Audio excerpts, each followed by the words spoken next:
I see. Yes, of This course. meeting is Oh, being recorded. Jesus Christ. Oh, the Zoom notification is hella loud, apparently. Yeah, it's like it pops up like I'm like, well, what the heck? Who Yeah, just joined? it pops up and then hits your ear with a sledgehammer. Awesome. So I would love to just see how you set things up and the explanation for why you set up Koyfin the way you've done. Yeah, definitely. So what I love to do is I love to do some quantitative analysis on Seeking Alpha. So that's why I set up some stuff there. So let's just take Alphabet as an example. So I have 1, 2, 3, 4, 5, 6, 7 different presets, which I use for different things. For example, capital reinvestment gives me a page where I can see my favorite metrics that are supported on Koyfin, which are return on equity, assets, and capital. And it's just a really great way to visualize it. So you can have all the time intervals you want. I think back to like, I think 20 years for Google. Obviously, it's not as long because I haven't been public that long.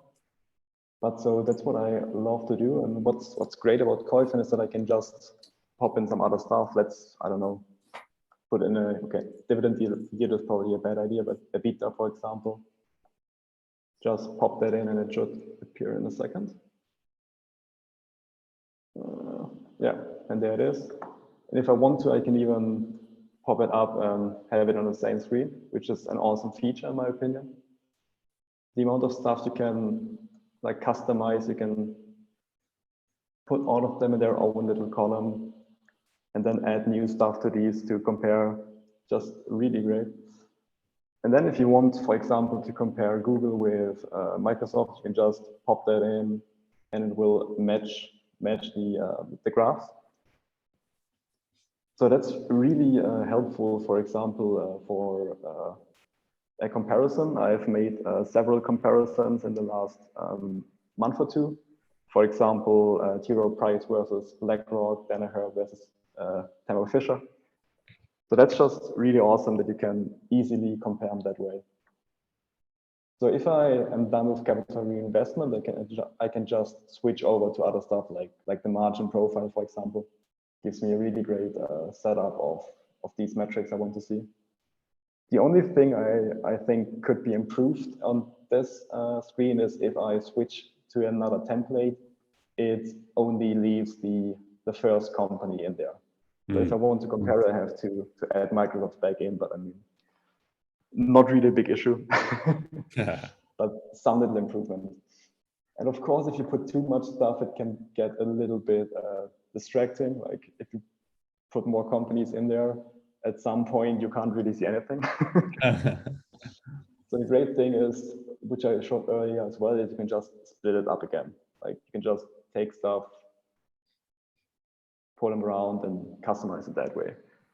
So the amount of customizability and interactions you can do in Koyfin is really underrated, I think. And especially if you know what you do, because in the beginning, I didn't really bother to check these little buttons. And I had to like manually remove and add these different metrics. But if you know it, you can just like click them around, make new sections if you want and all that stuff. So that's really great. So that's the one of the main things I do, just these templates, which really help to value stuff. And especially that you can split them up in a way like that, for example, where I have the valuations on for example, a PE and a EV EBITDA compared, and then under it, yield, for example, the free cash flow yield. Since it's a different way to model it, it's great to have them split up. So that's one of the things I really love about Koyfin. I think that's the most interesting templates I have here. Yeah. Yeah, what I also love about it, or any questions on that part? Any questions from you, Neil? No, I'm good. This is the part where I'm still up to date with the thing I use as well. Nice. Yeah, that's the thing I did for the most part in the beginning. Like back when I used Koyfin as a normal user, I was like that's pretty much all you need. Why would you want premium? Like I have everything here. But then I found out that there is cool things like watch lists, which is really interesting in my opinion, because you can also adjust these a lot. I don't know how much of this is free to use. But for example, what I did here is a little template with a lot of metrics I want to keep track in my companies. So for example, I have how much they are down, difference to the moving average, but also things like custom metrics, which I will come to in a second. And just these different table views you can have are really great, I think, because you can also sort them depending on different metrics, like for example, on free cash flow yield. Then you can see, for example, that ASML has the highest last 12-month free cash flow yield in my portfolio. So yeah, that's really great to have it like that. And it also allows you to have different categories, for example, my portfolio and my watch list, so that I can properly sort it. Because if I had everything in one, then I couldn't really like keep track between my portfolio and my watch list. And for this part, you can also set up different templates. So also have one for margins, for example. It's pretty much the same as the graphs I showed you earlier on margins, but with some additions. That's also one thing that Koyfin could improve, is that you can't use custom metrics in the graphs yet. That would be really useful because, for example, something I really miss is the free cash flow margin or the operating cash flow margin. So I can do that here and compare it that way, but I can't do it in the graph section. And if we go to the custom ones, I think that's really interesting. I actually ran out of space. So I can't put up any more custom metrics. I think it's 10, 2, 4, 5, 2, 4, 5, 6. Okay, it's 7 actually. So some stuff I put up there, for example, is a lot of calculations with stock-based compensation, because I think that especially SaaS companies do a lot of shenanigans with stock-based compensation. You have companies like Palantir, which have like 30 or 40% stock-based compensation to revenue, and then they show their free cash flow margin. And I just think that those costs should be represented. So I have some stuff here, for example, where I just calculate how much of revenue is stock-based compensation, and also a free cash flow margin excluding the stock-based compensation, so that it is seen as a cost. So that's a really, really important thing that I'm pretty sure that's a premium feature. So that's one of those things that I really don't want to miss anymore. Neil, could you see yourself setting up some custom metrics? Probably, but first I have to figure out how to manage these watch lists, because right now those are just default ones. So they are pretty, I need to delete the default ones, like Koyfin gives you internet stuff. Yeah. So it's a bit, but yeah, it's super useful. Yeah, I could add some stuff and show how to set it up, because I just flew over it so far. So once you deleted them, let's just say I put all those in. If I want to put a new stock in, let's say, I don't know, let's say I bought Tesla today, I can put it in there, it gets added here, and it gets all the metrics that are already in here. So now if I, for example, want to add something new, I just click on columns on the top here. Then I can add, I don't know, let's just use long-term debt, for example. I click on it, and I can choose between the different options, in this case, quarterly or annually. Then it gets added into the selected columns bit. And now you can also move them around. So I can put long-term debt in front. So then it gets popped into here. So that's pretty much all you need to do. So it's pretty easy to set up, just a drag and drop pretty much. And then on the custom bit, let's see if I can delete something. I think some things could be duplicated. Yeah, goodwill market cap and goodwill EBITDA. I don't know that. Don't need this one, so let's just delete it. So let's say I want to use a new metric. I don't know. Let's make something up. Let's take, for example, free cash flow and put a free cash flow to, I don't know, to debt yield or something, whatever. So basically you select which data points you need. You put a name, I don't know, free cash flow, that. And then you put a simple formula. For example, free cash flow divided by bet. And then you have different options, like if you wanted it as a multiple, as a straight number, as a currency, and then for the currencies in different sizes, basis points or percentages. So let's just use a percentage and create the column.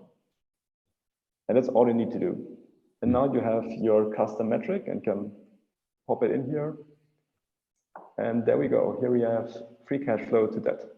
That's awesome. How useful this metric is, I don't know, but that's a process. But yeah, that's how you put it on there. That's great. Yeah. Yeah, so the most interesting metrics that I would really want to be added is definitely free cash flow and operating cash flow margins. Because that really should be in here, in my opinion. So that would be one feedback if somebody from Koyfin sees this. Definitely. And then also, if we could be able to put them into the graphs, that would be also awesome. Because, for example, when I make a comparison for Seeking Alpha and I put the margin profile there, then I have to put a separate screenshot or just put in the comments how the free cash flow margin looks. So that would be really awesome. Yeah, so go from this screen, for example, directly to a graph would be. Yep. Yeah. Because I think it shouldn't be difficult to implement either, probably. Like, just go in here, just put like the custom thingy here as well. So it's like, would be really useful. So those are two of my favorite things I love to do. One thing I also like to do is transcript search, which I think is also probably overlooked. So that it's not up to date.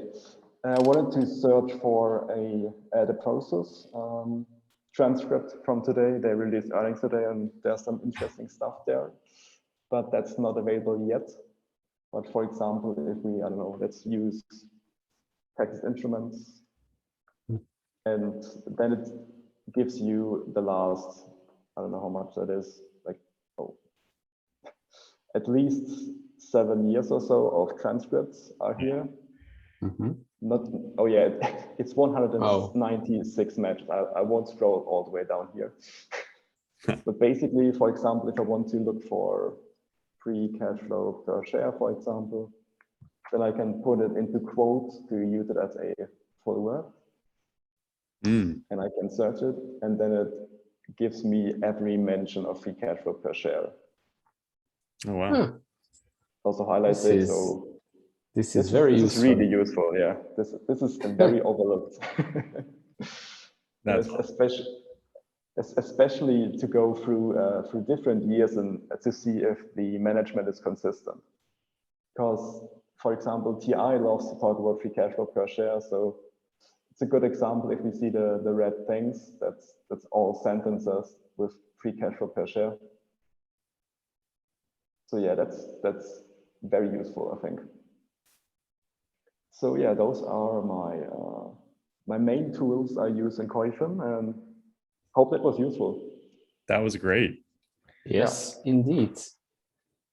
Can I ask you all a question? Hey, Margot. Do you all have any graph templates or anything like in the graph section? Have you made something custom there? Because I rest of made the stuff 7. I've figured out. I'm just having a hard time with the graphs. Yeah, I made 7 templates for that. For example, this one. So basically, I made 7 templates which I use for my articles. If I go through a quantitative analysis of a company, I basically rotate through these screens. Oh. And if you want to set one up, it's pretty easy actually. Let's just do one from scratch. Let's just do a profitability, I guess. Let's do net income. Yeah, I was thinking on similar lines, like you had ROI, a section for ROI, and all the graphs related to that in there, right? That's very useful. So let's just use like a few profitability things, free cash flow and cash from operations. That's also a little confusing that there's no operating cash flow, but it's called cash from operations. But I mean, yeah, you get used to it, but yeah. And now you have. Oh, sorry. Could I ask another question? Yes, sure. I can also quickly show you how to set it up properly because it's not saved like it is right now. I think I'm familiar. You just press save and there's a new template you can create and stuff. Yeah, like exactly. that. You can Yeah. save it here. But some other cool stuff is also that you can collapse them into each other. Yeah, like you that. collapse them into a single frame, right? Basically. Yeah. Yeah. Koyfin is bomb, man. Have you figured out how to use like fundamental data, like interest rates or like housing starts and stuff like that? Because I don't know how to search for it. I know the guy, I forget his name, Kaplan Gabriel. Yeah, Gabriel Kaplan. Yeah, he shows data somehow, and I don't know how to get it here. It's probably on the economic here. Oh, okay. Yes. I'm not really into macro stuff, so I haven't used that ever pretty much, but I'm pretty sure that's how you could get a lot of that stuff. Econ, okay. See. That's super helpful. That right there is tip. That tip is worth the price of admission, which is free. But was about to say, well, I got about to get paid or what? Yeah. Oh, cool. Yeah, thanks. I mean, yeah, I didn't look at this. So that was in the, wait, where did you click to get to that econ part? Data series. Oh, market data. Oh, you go to the search, I think. Security and then on economic. Got it. Search. Okay, so it's a little bit hidden.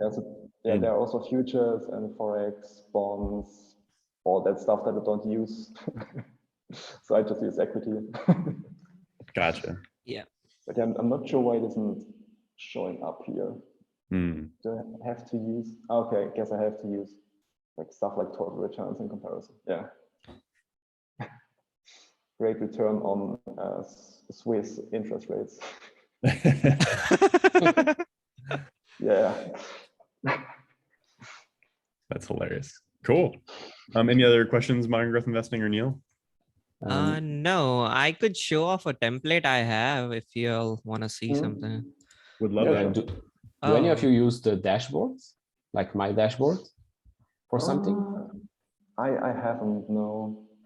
Well, I have made some, but I don't really use them. So. Okay. Yeah, I mean, it's pretty similar to my watch list, I think. So it's pretty much it those, takes apart. Yeah. So I just go to this one because I usually just put all the things I'm interested in my general template. So that's not what I wanted to do. Okay. So yeah, that's pretty much my dashboard, I guess. Sounds good. Yeah, I think I have my thing ready, so I could share. Yeah, go for it. Too many browsers. Being anonymous is hard. Yeah, I feel you. I'm on my work laptop, so I had to close everything as well. Hey, Stonk Metal, you'll probably have to stop the screen share for me to share. Oh, yeah, sure. I thought you could kick me out. But yeah, let's do it like this. No, we are all nice people. Can you see my screen? Yes. Yeah. So here, oh, yeah, this is what I've done. So I have 5 to 6 groups here. I guess it's 6 groups. These are things I want to look for in any business. So what I do is like all the growth stuff is in one bucket, and I just glance at this and I'm done. I don't have to do anything else. So I have a custom metrics view for all the financial things I look for. So growth is for revenues, gross profits, EBIT, EBITDA, and net income growth, like CAGRs and stuff. Then for investment, it's mostly CapEx, some stock-based compensation, operating expenses, stuff like that. So I just look at the last column here, LTM, and I'm done usually. I know the state of the company right away for investment, growth, then profitability. I mean, these are just margins basically. Yield or ROIC is again like what yield I'm getting from the business. So can you put custom metrics in here? Custom metrics, no, actually. That's a pity. Yeah, I've been asking them for it. I would really want, because I want that in my graphs as well. I only have it in my my watch list. Yeah, that's something that I've been pushing them for. It will make it hella more useful. But yeah, definitely. I have this like summary view that I just look at. And now I don't have to look at the other 7 tabs here at all. I just look at this one and I'm done.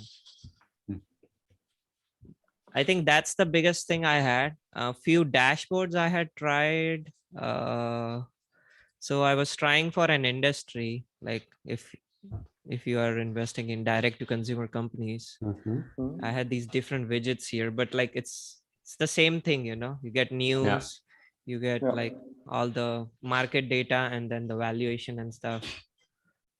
This was for my portfolio, but I don't update it anymore because my portfolio is in Fidelity. I would wish it could pull all the stuff from there automatically, but yeah. Do you still have Process? Because they had some interesting news today. Sorry, could you repeat? Do you still have Process? Because I see it in the portfolio you just showed. Yeah, so I had like about like $4,000 of it. I liquidated it and I reinvested it in some of the other positions, but I have one share. So when I get more cash flow, I'll be loading up. I love it because my thesis there is mainly, so I'm from India originally, and I see all the companies they have invested in India and they are pretty big. So I want to chunk off. That's interesting because I literally spent 0 minutes analyzing the other businesses for Process. Minutes is not enough. You'll probably have to dedicate like 7 days at least, because those businesses are huge. They own some of the biggest delivery businesses, mobility businesses. It's a lot. Okay, that's very interesting because like my thesis for Process was solely on the net asset value and the huge discount right now. So my thesis is working perfectly, but if they have some interesting assets in India as well, then that could be definitely very interesting, because my idea was to just keep the stock as long as or until the discount to net asset value is closed, and then potentially sell it. But if they have some interesting future growth opportunities besides like the Tencent shares and the undervaluation, then that's something I could look into as well. Yeah, it's basically like a holding or investment company now, and they just redirect the dividends from Tencent into investments. That's it. Exactly. Yeah. So the thing they did today is they not today, but they announced today that they sold all of their JD shares, which they got from Tencent, which netted them, I think, $3.7 billion or euros, I think. So those will flow into stock buybacks now, and at a 60% discount, that's a lot of value creation. Yeah, I mean, so very interesting. Yeah. So did they sell all their stake? Because they had a 30% stake, right? 38% or something. We're talking about about JD.com right now. Not Oh, about just Tencent. JD, not Tencent. Oh, Yeah, Tencent distributed most of their JD shares. oh, And okay. that's what Process liquidated. But they also announced that they are going to sell Tencent shares as long as the discount is so huge, because it just makes sense. I mean, you have, when I did my analysis and released my article on Seeking Alpha a month ago, for every $46 share you bought, you got $85 of Tencent. And then on top, you got all the India stuff you talked about and all the other stuff. Like, Yeah, that's so just a free yeah, option. basically, yeah. So that's why I'm a little mad that I only put a little money in it, but fine. No, it's okay. They will always be undervalued. They are a holding company. It's by Yeah, nature. yeah, exactly, but not 60% discounted, like 20% sure, but 60% Yeah. is mental. I mean, if you DCA and if you have cash flow come in, you're still good, you know, you can keep buying. Yeah, I'm actually tempted to put more in now. They are up 20% today, I think, so pretty huge, but still, like, it basically confirms my thesis, and there's a lot of runway still to fair valuation. So yeah. Yeah, definitely. Awesome. Well, that went by really quick. It's already 7:30 actually where I'm at, but 4:30 where you guys are at. Yeah. That was super fun. Thanks for showing us the way you set stuff up and good questions. We'll definitely try and do this again sometime. Gabriel Kaplan's schedule didn't work out for this particular time, but looking at the different ways people set stuff up, it's always fun to trade notes. So yeah, we'll do it again. I'm already setting up my watch list and graphs here, so good job, everyone. Sweet. We've accomplished much today. Yeah. Yes. Cool. All right. Well, have a great day. I'm glad that Koyfin is being put to good use. That makes us super happy. Oh, yeah, and definitely. I might as well plug it and be like, post Koyfin stuff on Common Stock. Like, use those graphs and yeah, it makes for great content. So we love that. It's basically like a tool I use every day, like, or at least every day I'm in the market. Yeah. Love it. All right. Have a great afternoon, evening. Have a good one, everyone. Yeah. Take care. Bye. Yeah.